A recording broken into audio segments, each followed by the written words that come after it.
ചോതി നക്ഷത്രത്തിൽ ജനിച്ചവരുടെ 2025 പുതുവർഷത്തെ സമ്പൂർണ്ണ ജ്യോതിഷ ഫലങ്ങളാണ് ഞാനിവിടെ പ്രവചിക്കുന്നത്. ബന്ധുക്കളിൽ നിന്നും സുഹൃത്തുക്കളിൽ നിന്നും പല സഹായങ്ങളും ലഭിക്കാം. കൂടാതെ ഏതെങ്കിലും ക്ലബ്ബുകളുടെയോ സഹകരണ സംഘങ്ങളുടെയോ അല്ലാതെയുള്ള സംഘടനകളുടെയോ ട്രസ്റ്റുകളുടെയോ ഒക്കെ അധികാരിയായി തിരഞ്ഞെടുക്കപ്പെടാനുള്ള സാധ്യത കാണുന്നുണ്ട്. പല രീതിയിലും ധനം ലഭിക്കാനുള്ള സാധ്യത കാണുന്നുണ്ട്. പല ജോലികളിലും സാമർഥ്യമുള്ളതിനാൽ അതിൽ നിന്നെല്ലാം വരുമാനം ലഭിക്കാനുള്ള സാധ്യതയും കാണുന്നുണ്ട്. സംഗീതം പോലുള്ള കലകളിൽ പ്രാവീണ്യമുള്ളവർക്ക് ധാരാളം അവസരങ്ങൾ ലഭിക്കുന്നതാണ്. അവസരങ്ങൾ അവർക്ക് വന്നു ചേരുന്നതാണ്. കർമ്മങ്ങൾ ദൈവിക കർമ്മങ്ങളായിരുന്നാലും ദാനധർമ്മ കർമ്മങ്ങളായിരുന്നാലും അതുവഴി ധാരാളം നന്മകൾ ലഭിക്കാനുള്ള സാധ്യത കാണുന്നു. വിവാഹം കഴിക്കാൻ ആഗ്രഹിക്കുന്നവർക്ക് വിവാഹം കഴിക്കാനുള്ള സമയവുമായി അവർക്ക് തീർച്ചയായിട്ടും ഈ വർഷം ശ്രമിച്ചു കഴിഞ്ഞാൽ വിവാഹം നടക്കുന്നതാണ്. പുത്രന് ഏതെങ്കിലും തരത്തിൽ അസുഖങ്ങൾ മൂലം ബുദ്ധിമുട്ട് ഉണ്ടെങ്കിൽ തീർച്ചയായിട്ടും ഈ വർഷം അവർക്ക് പൂർണ്ണ സൗഖ്യം ലഭിക്കുന്നതാണ്. ശത്രുക്കൾ ഒരു പരിധിവരെ ഉപദ്രവിക്കാണ്ട് അടങ്ങിയിരിക്കുന്നതാണ്. അംഗവൈകല്യം മൂലം കഷ്ടപ്പെടുന്നവർക്ക് സർജറി നടന്നു കഴിഞ്ഞാൽ നടക്കാനോ അല്ലെങ്കിൽ മറ്റുള്ള രീതിയിലുള്ള ബുദ്ധിമുട്ടുകൾ മാറുമെങ്കിൽ തീർച്ചയായിട്ടും അവർക്ക് സർജറി ഈ വർഷം നടക്കും. കൂടാതെ കൃത്രിമ അവയവങ്ങൾ, ഇപ്പം വൈപ്പുകാല്, വൈപ്പുകൈ അങ്ങനെയൊക്കെ പ്രതീക്ഷിച്ചിരിക്കുന്നവർക്ക് തീർച്ചയായിട്ടും അതിന് സാധിക്കുന്നതാണ്. വിദ്യാർത്ഥികൾക്ക് നല്ല സമയമാകുന്നു. PhD ചെയ്യുന്നവർക്ക് അവരുടെ പ്രബന്ധങ്ങൾ അംഗീകരിക്കാനും കൂടാതെ മറ്റു വിദ്യാർത്ഥികൾക്ക് പ്രോജക്റ്റുകൾ മുതലായവയെല്ലാം അംഗീകരിക്കാനും അതുവഴി അവർക്ക് ഗുണങ്ങളുണ്ടാകുവാനും സാധിക്കുന്നു. ഉപരി പഠനാർത്ഥം വിദേശ യൂണിവേഴ്സിറ്റികളിൽ പഠിക്കാൻ ആഗ്രഹിക്കുന്നവർക്ക് തീർച്ചയായിട്ടും ശ്രമിച്ചു കഴിഞ്ഞാൽ അവസരം ലഭിക്കുന്നതാണ്, പഠിക്കാൻ സാധിക്കുന്നതാണ്. മെഡിസിനിൽ ഉന്നത ഡിഗ്രി കരസ്ഥമാക്കാൻ ആഗ്രഹിക്കുന്നവർക്ക് തീർച്ചയായിട്ടും അതിന് സാധിക്കുന്നു. നിങ്ങളെക്കൊണ്ട് ഗുരുജനങ്ങൾക്ക് വളരെ ഗുണം ലഭിക്കുകയും അതുവഴി ഗുരുജനങ്ങളുടെ എല്ലാ അനുഗ്രഹങ്ങളും നിങ്ങൾക്ക് ലഭിക്കുകയും ചെയ്യും. വ്യാപാരികൾക്കും വ്യവസായികൾക്കും അവരുടെ സ്ഥാപനങ്ങൾ വലുതാക്കി ബിസിനസ് വിപുലപ്പെടുത്തുന്നതിനും ശ്രമിച്ചു കഴിഞ്ഞാൽ നടക്കുന്നതാണ്. ശത്രുക്കൾ തൽക്കാലം അടങ്ങിയിരിക്കുന്നതിനാൽ ശത്രുക്കളെ പേടിക്കേണ്ടതില്ല. രോഗങ്ങളാൽ കഷ്ടപ്പെടുന്നവർക്ക് രോഗശാന്തി ലഭിക്കും. അതുപോലെ തന്നെ സർജറി നടത്തുവാനായിട്ട് ഞാൻ നേരത്തെ പറഞ്ഞ പോലെ കാത്തിരിക്കുന്ന ആൾക്കാർക്ക്, സാമ്പത്തിക ബുദ്ധിമുട്ടുള്ളവർക്ക് തീർച്ചയായിട്ടും സന്നദ്ധ സംഘടനകൾ വഴിയോ ഗവൺമെൻറ് വഴിയോ അവർക്ക് അതിനുള്ള ധനം ലഭിക്കുകയും അവർക്ക് ആ സർജറി നടത്താൻ സാധിക്കുകയും ചെയ്യുന്നു.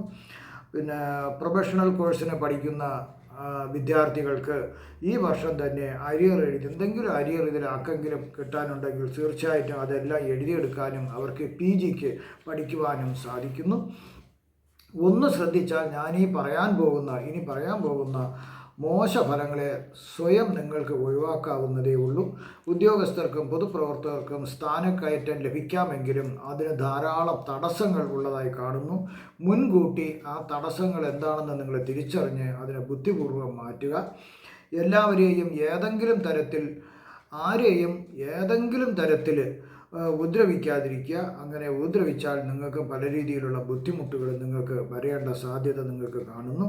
എക്സൈസ്, സാമ്പത്തിക കുറ്റാന്വേഷണ വിഭാഗം, അതുപോലെ തന്നെ മറ്റുള്ള ഉന്നത കുറ്റാന്വേഷണ സംഘടനകൾ നിങ്ങൾക്ക് എതിരെ അന്വേഷണം നടക്കാനുള്ള സാധ്യതയുണ്ട്. ജാഗ്രതയായിരിക്കുക.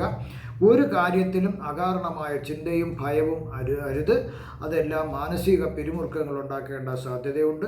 കഠിന ദുഃഖങ്ങൾ വരുത്തുവാൻ പല രീതിയിലും മിത്രങ്ങളായി നടക്കുന്ന ശത്രുക്കൾ, കാഴ്ചയിലും മിത്രങ്ങളാണെന്ന് തോന്നുമെങ്കിലും അതിലും ശത്രുക്കളുണ്ട്. അവരെ വളരെയധികം ശ്രദ്ധിക്കുക, അല്ലെങ്കിൽ നിങ്ങളെ അപായപ്പെടുത്തും. ഇല്ലാത്ത കേസുണ്ടാക്കി റിമാൻഡ് ചെയ്യാനും മറ്റും അവർ ശ്രമിക്കുന്നതാണ്. അതെല്ലാം ജാഗ്രതയോടെ ഇരിക്കുക. പുത്രൻ ഉപരിപഠനാർത്ഥം ദൂരെ പോകാനുള്ള സാധ്യത കാണുന്നു. പോയി വരട്ടെ. ധാരാളം പാഴ്ചെലവുകൾ വരാം. കഴിയുന്നതും അതൊക്കെ ഒന്ന് നിയന്ത്രിക്കാൻ നോക്കുക. ചെലവിനുള്ള പണം ഒഴികെ ബാക്കി പണമെല്ലാം ഫിക്സഡ് ഡെപ്പോസിറ്റായി 1 വർഷത്തേക്ക് മാറ്റിവെക്കുക. പൊതുമേഖലാ ബാങ്കിൽ മാത്രം നിക്ഷേപിക്കുക, അല്ലെങ്കിൽ സാമ്പത്തിക നഷ്ടം വരാൻ സാധ്യത കാണുന്നു.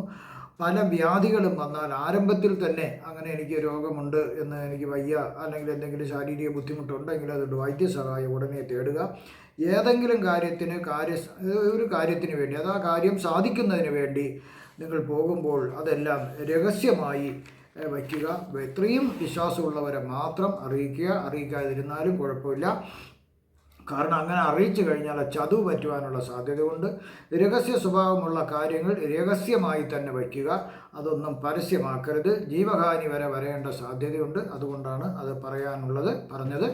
പരാജയം എന്ന് തോന്നുന്ന കാര്യത്തിന് ഇറങ്ങിത്തിരിക്കരുത്. ഇപ്പോൾ ഒരു കാര്യം നിങ്ങൾക്ക് ചെയ്യാൻ പോകുമ്പോൾ അതിൽ നിങ്ങൾക്ക് പരാജയം സംഭവിക്കുമെന്ന് നിങ്ങളുടെ മനസ്സ് പറഞ്ഞാൽ ആ കാര്യം നിങ്ങൾ ഒരിക്കലും ചെയ്യരുത്. ചെയ്തു കഴിഞ്ഞാൽ നിങ്ങൾക്ക് ബുദ്ധിമുട്ടുണ്ടാക്കും. അതുപോലെ തന്നെ മത്സരിച്ച് കോൺട്രാക്റ്റ്, അതായത് ലേലങ്ങൾ വിളിച്ചെടുക്കാൻ വേണ്ടി നിൽക്കരുത്. നിങ്ങൾക്കൊരു പരിധിയുണ്ട്. ആ പരിധി കഴിഞ്ഞാൽ നിങ്ങളത് വിളിക്കരുത്. വിളിച്ചു കഴിഞ്ഞാൽ നിങ്ങൾക്ക് ദോഷം വരും, സാമ്പത്തിക നഷ്ടം വരും. പുതുതായി വീട് വാങ്ങുവാനും സ്ഥലം വാങ്ങുവാനും ആഗ്രഹിക്കുന്നവർ വളരെ ശ്രദ്ധിക്കുക. കാരണം ആ സ്ഥലം ഏതെങ്കിലും തരത്തിൽ സർക്കാർ നടപടികളോ അല്ലെങ്കിൽ മൈനർ പ്രോപ്പർട്ടികളോ മറ്റുള്ള ഏതെങ്കിലും ഗവൺമെൻറ് കണ്ടുവച്ചിരിക്കുന്ന സ്ഥലങ്ങളോ ആകാം. അതുകൊണ്ട് നിങ്ങൾ വളരെ ശ്രദ്ധിച്ച് വേണം വാങ്ങുവാനായിട്ട്. ഒരു പരിധി വരെ ശ്രദ്ധിച്ചാൽ ആപത്തുകൾ വരാതെ നിങ്ങൾക്ക് തന്നെ നോക്കുവാൻ സാധിക്കും. അതുവഴി നിങ്ങൾക്ക് മേൽപ്പറഞ്ഞ ഗുണഫലങ്ങളെല്ലാം നിങ്ങൾക്ക് അനുഭവിക്കേണ്ട യോഗം നിങ്ങൾക്ക് ജാതകത്തിലുണ്ട്. ചോതി നക്ഷത്രത്തിൻ്റെ മൃഗമായ മഹിഷത്തിനെ ഉപദ്രവിക്കരുത്. ചോതിയുടെ പക്ഷിയായ കാക്കയെ ഉപദ്രവിക്കൽ, അതിന് ഭക്ഷണം കൊടുക്കുക.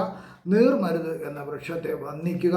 അതുപോലെ പഞ്ചഭൂതങ്ങളിൽ ഭൂതമായ അഗ്നിദേവനെ നിങ്ങൾ വന്ദിക്കുകയും പൂജിക്കുകയും ചെയ്യുന്നതും അഗ്നിയുടെ മന്ത്രങ്ങൾ ചൊല്ലുന്നതും ഗായത്രി മന്ത്രം ചൊല്ലുന്നതും വളരെ ഗുണങ്ങൾ ചെയ്യുന്നു. ഇഷ്ടദൈവമായ വായുപുത്രനായ മഹാബലി ഹനുമാൻ സ്വാമിയെ നിങ്ങൾ പൂജിക്കുന്നത് നല്ലതായിരിക്കും. സർപ്പാരാധനയും മഹാലക്ഷ്മി ദേവി പൂജയും വളരെ നല്ലതാകുന്നു. ചോതി നക്ഷത്രവും വെള്ളിയാഴ്ചയും വരുന്ന ദിനത്തിൽ നിങ്ങൾ സർപ്പപ്രീതിക്കായി എന്തെങ്കിലും കർമ്മങ്ങൾ നിങ്ങൾ ചെയ്യുക. നിങ്ങൾക്ക് ഈ പുതുവർഷത്തിൽ സർവ്വവിധ ആയുസ്, ആരോഗ്യ, സൗഭാഗ്യങ്ങളും ഐശ്വര്യങ്ങളും ഭഗവാൻ നിങ്ങൾക്ക് നൽകുമാറാകട്ടെ എന്ന് ഞാൻ പ്രാർത്ഥിക്കുന്നു. ഇവിടെ പ്രവചിച്ചത് സാമാന്യ ഫലങ്ങൾ മാത്രമാണ്. 100% കൃത്യതയോടുള്ള ഫലങ്ങൾക്ക് ജാതക പരിശോധന ആവശ്യമായി വരുന്നു.